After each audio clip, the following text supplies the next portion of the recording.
Good evening to all of you, and thank you for joining us on 13 Plus. I'm Mary Coleman. Hope you're having a great night so far. Well, we cannot thank our veterans enough for their service, as many of us know. And new information shows that after veterans fight for our country, they're fighting harder than ever to avoid homelessness. Our national investigative team shares how one group is stepping up their effort to keep this from happening. Homelessness is on the rise across the United States. I'm Lee Zurich. And I'm Tisha Powell. One group at particular risk of not having a stable roof over their heads, U.S. veterans. After 2 years of steady decline, the U.S. Department of Housing and Urban Development says veteran homelessness is on the rise again, up 7% from 2022 to 2023. One organization says it has a model that works to get vets off the streets and on the path to success. It's a big goal that stems from a tiny idea. Investigative reporter Kristen Crowley takes us to veterans' villages popping up around the U.S. More than 18 million people alive today took an oath to serve their country and protect it. They are America's veterans. But despite their sacrifice for the land we call home, they are twice as likely to end up without any home of their own. I like it because it's small. Tim Schmidling is one of them. How many times in your life have you been homeless? 3 now. Yeah. So, that involuntarily 3. Come on. So is Joanne Borden. I was in an unsafe living conditions, and I was nervous and I didn't feel safe. They both ended up on the same path, though they started on very different roads. Joanne served in the Air Force for 7 years. Life outside the military wasn't as secure as she thought it would be. Affordable housing is an oxymoron, and so many people on fixed incomes, they can't afford the rents that are being charged. Tim joined the Army in 1985 at just 17. 1 year in, he decided the military wasn't for him. He was discharged thinking he'd get full military benefits.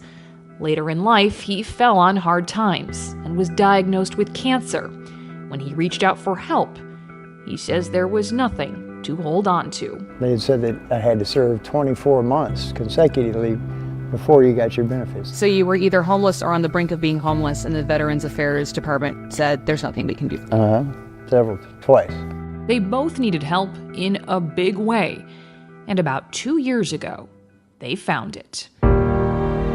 This is Veterans Village in Kansas City, Missouri, a community made up of 49 tiny homes, specifically for U.S. veterans. Our definition of veteran is anybody who's ever taken the oath to serve our country. So if you serve for 1 day or 100 years, you qualify for all our programs and services. That's why people like Tim can turn here. And Brian Meyer's group, the Veterans Community Project, can do that because it doesn't take federal dollars. Those, he says, come with strings. You'd have to cap how long somebody could be here. Just the definition of getting somebody in the door would change. Let's see what we got down here. Meyer is a veteran himself. So are the other 3 co-founders. The nonprofit survives mainly on donations and state dollars. It needs about $1.5 million a year to keep running. The difficult part is getting these stood up in the first place. We're building subdivisions of homes, basically, and it's a big investment. But it's an investment that the ROI increases every single year. And while Myers says the VA does important work, he says more helping hands and fewer barriers for veterans are needed. Veteran homelessness has dropped 52% since 2010, but 2023's numbers saw an increase, up 7% from 2022, the biggest increase in 13 years. The VA says that's likely due to a lack of affordable housing and the end of COVID-19 pandemic policies like eviction moratoriums.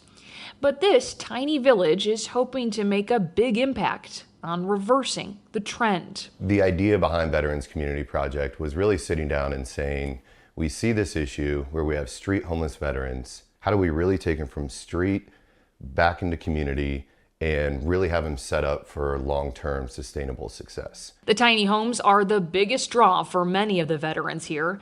They come with a fully stocked kitchen, appliances, a bed, and full bathroom. And pets are welcome.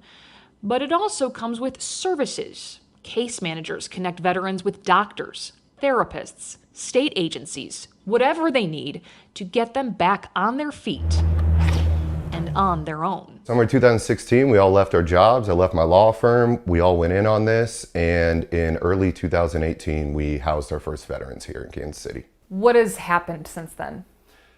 A lot has happened since then. Next came a tiny home village in St. Louis and Sioux Falls, then Longmont, Colorado. Plans are underway to expand to Milwaukee and Oklahoma City. Meyer says the growth is because it works. How do you prove this program in this village is successful? We always look at how many veterans do we work with that successfully transition out into their own place. And you know, we're proud that around 85% of every veteran we work with is doing that. 124 veterans have come through the program in Kansas City, and 106 of them, according to Meyer, have successfully landed on their feet and in permanent housing. Tim and Joanne are about to add to that number. So these guys helped me get set up with Section 8, so you know, I have my own apartment. I'm getting ready to transition out. I found a place to move. Would that have been possible without this place? No.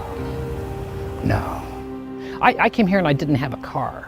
Now they both have what they say they need, not just a place to call home, but hope. It's been a long time since I looked forward to a future. The major cost for these tiny villages is getting them started. Meyer says that's about $12 million. But he says volunteers have largely made the effort possible. His hope? To build a tiny homes veteran community in every city in America. Meantime, the VA says in 2023 it housed nearly 40,000 veterans and awarded more than $1 billion in grants to help homeless and at-risk veterans.